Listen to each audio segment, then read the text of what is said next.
Salam sepak bola, salam sehat, salam sejahtera, dan juga salam hormat saya kepada teman-teman netizen atau warganet yang merupakan viewers, subscribers, dan juga supporters dari channel YouTube Bola Bung Binder.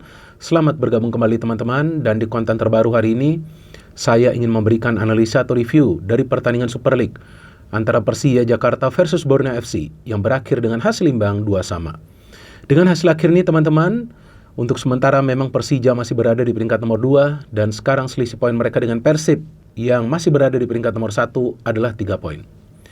Padahal jika Persija menang di pertandingan semalam maka seharusnya selisih poin mereka dengan Persib adalah 1 poin. Sedangkan Borneo FC dengan hasil imbang atas Persija Jakarta berarti untuk sementara ini mereka juga masih berada di peringkat nomor 3 dan selisih poin mereka dengan Persija adalah sekarang 1 poin dan dengan Persib Bandung adalah 4 poin. Dan ada juga Maluku United yang masih berada di peringkat nomor 4. Tapi selisih poin Maluku United walaupun mereka menang di kandang Madura United dengan skor 1-2, dengan Persib Bandung cukup jauh ya, adalah 10 poin. Dan yang menariknya teman-teman, dari top 3 yang untuk sementara ini berada di zona papan atas, hanya Persija Jakarta yang bermain sepak bola menyerang. Dan itu bukan hal yang mudah mereka praktekkan di atas lapangan dari satu pertandingan ke pertandingan lainnya. Kenapa tidak mudah? Bukan berarti para pemain Persija tidak punya fisik atau juga stamina yang prima.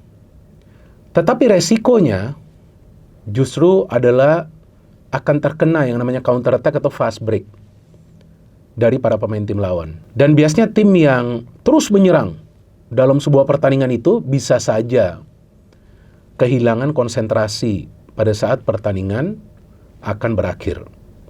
Dan itu yang terjadi dalam 2 pertandingan terakhir dari Persija.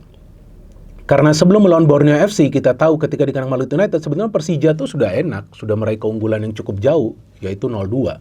Tapi tiba-tiba kan Malut bisa mencetak gol, terus panik nih Persija. Tapi Persija bikin 1-3, terus dibikin 2-3. Bahkan Malut hampir menyamakan kedudukan di masa injury time. Dan kita juga bisa melihat dari jalannya pertandingan semalam, Persija memang mendominasi lah jalannya pertandingan. Apalagi mereka bermain di JIS. Karena kita tahu sejauh ini, ketika Persija bermain di JIS, mereka belum terkalahkan. Tapi sekarang dengan hasil imbang semalam, mereka telah mencatat 3 kali hasil imbang. Artinya Persija kehilangan total 6 poin di JIS yang seharusnya mereka menang.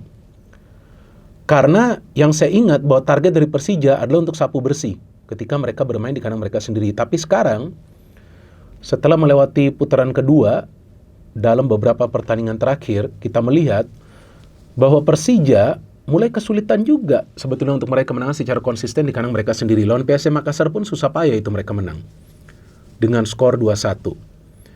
Dan juga ada kekalahan melawan Arema FC dan 3 kali hasil imbang. Selain melawan Borneo FC semalam, ada juga hasil imbang ketika menjamu Bali United dan juga Maluku United. Dan kebetulan juga nih, tim-tim yang bisa menggagalkan Persija meraih kemenangan bermain mengandalkan jurus counter attack.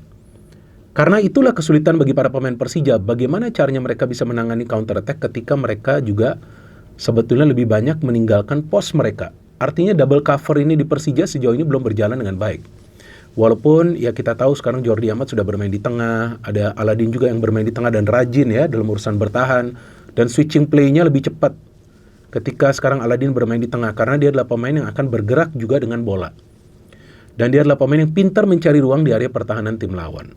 Belum lagi kita tahu support dari 2 sektor fullback ini sudah sangat baik, apalagi dengan adanya Doni Tripamungkas di sebelah kiri. Oke, pertama-tama saya ingin memberikan informasi kepada teman-teman dari starting lineup kedua tim. Dan memang pertandingan berjalan sangat seru ya. Saya kan siaran live delay tuh pertandingan antara Madura United versus Maluku United. Jadi saya sudah lebih dulu sampai di studio dan saya nonton pertandingan ini, seru sekali. Dan kalau bagi saya teman-teman, nilai plus dari pertandingan semalam adalah wasit yang bisa memimpin jalannya pertandingan dengan baik. Tidak ada kontroversi kalau menurut saya nih di pertandingan semalam. Dia berani mengambil keputusan, dia tegas, dan dia bisa menjelaskan kepada para pemain berdasarkan keputusan yang diambil. Walaupun kita tahulah cukup keras juga jalannya pertandingan dengan begitu banyak kartu kuning yang keluar. Tapi ya memang dia tegas dalam hal ini. Dan ketika diperlukan baru akan dicek dari wasit yang berada di ruang VAR, apakah ada pelanggaran atau enggak, atau apakah ada offside atau enggak, ya kan, hal-hal semacam itu. Jadi memang injury time-nya juga kan nggak begitu panjang. Kalau nggak salah babak pertama 1 menit, babak kedua itu 4 atau 6 menit tuh, saya lupa. Oke, dari starting lineup, sebetulnya nih Persija dari hal chemistry sudah bagus ya, karena memang nih Mauricio Souza jarang sekali melakukan rotasi di lineup. Bahkan untuk pertandingan semalam sama juga nih, lineup-nya seperti yang menang di Malut kan, dari starting lineup. Andri Tani, ada Rizky Ridho, ada juga Thales, ada Donitri di kiri, ada Bruno di kanan, ada Jordi Amat di tengah bersama Aladin, dan kemudian ada juga Fabio, luar biasa Fabio dalam 2 pertandingan terakhir cetak gol yang indah dari luar kotak penalti, tendangan roket ya. Dan di depan kita tahu ada Gustavo Almeida yang mencetak gol. Alano, pemain temperamental di kubu Persija Jakarta, sangat disayangkan ya. Dia kembali mendapatkan kartu kuning, berarti dia tidak akan bermain jika saya tidak salah melawan Dewa United. Padahal hal-hal yang nggak perlu itu dia lakukan Alano. Dan saya pikir bagi Alano dia perlu menjaga sikapnya ya. Karena sebagai pemain asing kan dia juga harus memberikan contoh yang baik kepada para pemain lokal kita. Tapi dengan emosional seperti itu nggak dapat apa-apa dia. Malahan merugikan timnya kan. Karena kita tahu dia adalah pemain yang sangat penting bagi Persija. Apalagi dia sudah 7 kali mendapatkan penghargaan ya, Man of the Match. Dan ada Maxwell juga. Maxwell tidak banyak berkreasi ya di pertandingan semalam. Dan dari Borneo FC saya suka juga nih cara Borneo FC main. Karena mereka jarang panik ketika diserang. Dan mereka bisa mengatur irama permainan. Nggak mau terpancing dengan permainan tempo tinggi dari para pemain Persija. Dan pada saat diperlukan baru mereka akan memberikan bola ke ruang pertahanan Persija. Jadi jarang sekali mereka kehilangan penguasaan bola. Dan dari Borneo mereka tidak bisa memainkan Christophe, ya, pemain timnas Burundi yang menjalani sanksi akumulasi kartu kuning, sehingga yang dipilih kali ini adalah Clayton Santos. Clayton juga pemain yang bagus, Persis Solo nih dia kalau nggak salah sebelumnya. Nah betul kan, Persis Solo sebelumnya. Dari jalannya pertandingan memang Persija all out, bahkan di menit ke-11 mereka sudah menciptakan peluang dari Alan untuk kalau nggak salah. Dan Nadio ini kalau menurut saya adalah man of the match lah dari pertandingan semalam. Banyak sekali penyelamatan yang dilakukan.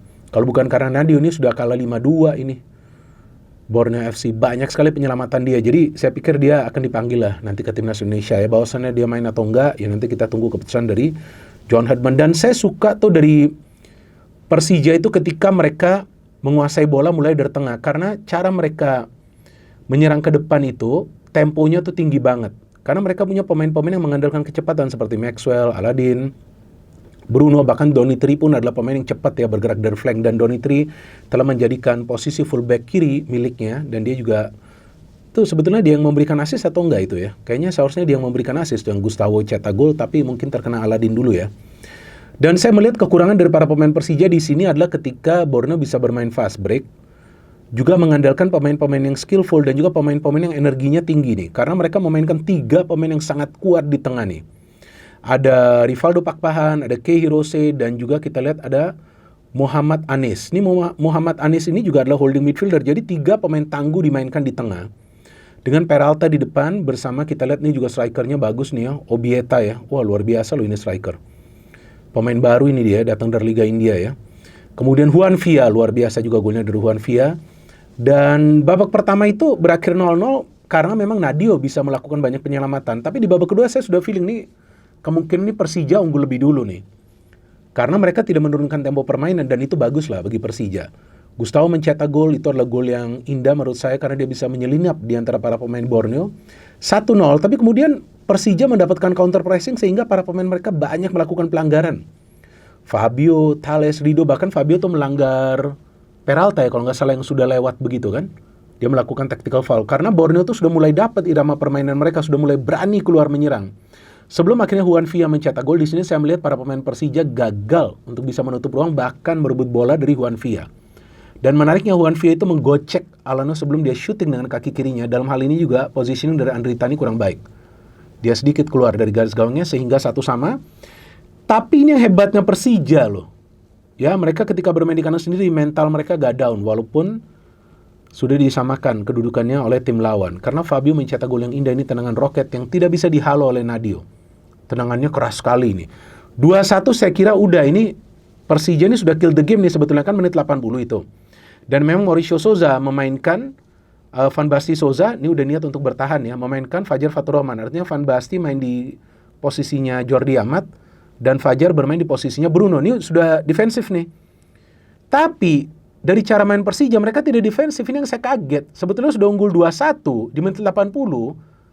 Ada baiknya jika udah bermain aja parkir bis. Karena yang diperlukan kan adalah 3 poin, bukan 3 gol.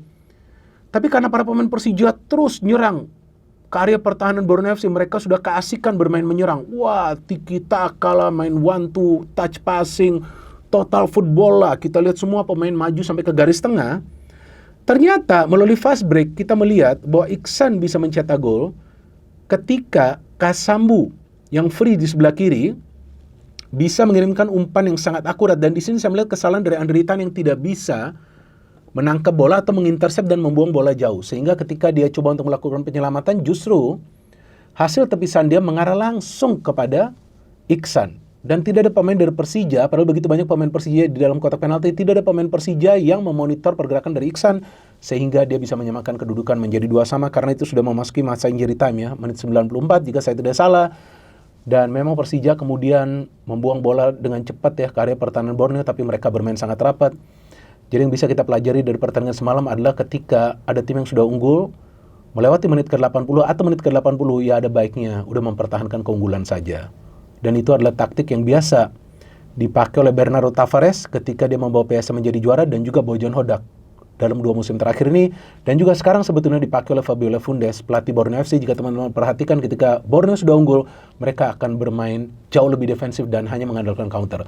Persija mungkin terbawa euforia bermain di JIS, mereka ingin mencetak 3 gol, padahal yang mereka targetkan adalah 3 poin, sehingga mereka kebobolan di masa injury time. Semakin menarik persaingan dari Super League musim ini, dan kita tunggu nanti pertandingan selanjutnya dari Persija, Persib Bandung, Maluit United, dan juga tentunya Borneo FC. No hate, no politics, only football. Salam sepak bola.